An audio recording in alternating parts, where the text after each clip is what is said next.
Welcome to image news. Nellore జిల్లా ఉదయగిరిలో Velikonda project జలాల సాధన సదస్సు జరిగింది. ఈ సదస్సుకు అఖిలపక్ష కమిటీ నాయకులు, రైతులు, మేధావులు హాజరయ్యారు. ఈ సందర్భంగా పలువురు మాట్లాడుతూ వెనుకబడిన కడప, ప్రకాశం, నెల్లూరు జిల్లాల ప్రజల చైతన్యమే వెలికొండ సాధనకు ఏకైక మార్గమని వారు పిలుపునిచ్చారు.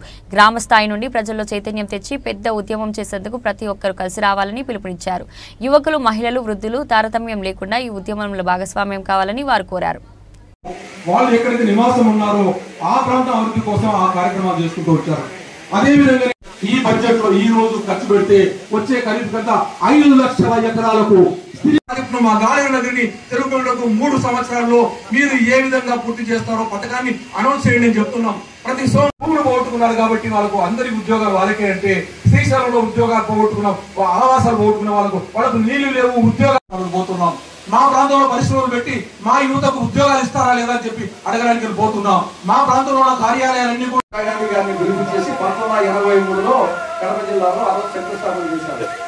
ఇప్పుడు ఎక్కడున్నా 2025లో 42 సంవత్సరాలు ఇంకా అది సాగుతానే ఉంది.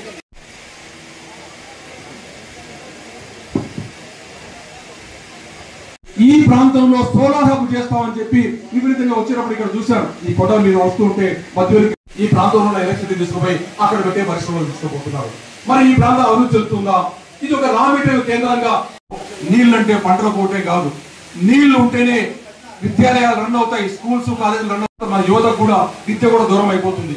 నీళ్లు ఉంటేనే పరిశ్రమలు వస్తాయి, పరిశ్రమలు ఉంటేనే యువత కూడా ఉద్యోగాలు. Cotton ginning mills, rice mills ఇలాంటివి కూడా లేకుండా ఉద్యోగ ఉపాధి అవకాశాలు కూడా లేకుండా తరలించుకుంటున్న నేపథ్యం వైపు కనపడుతుంటే ఇక్కడ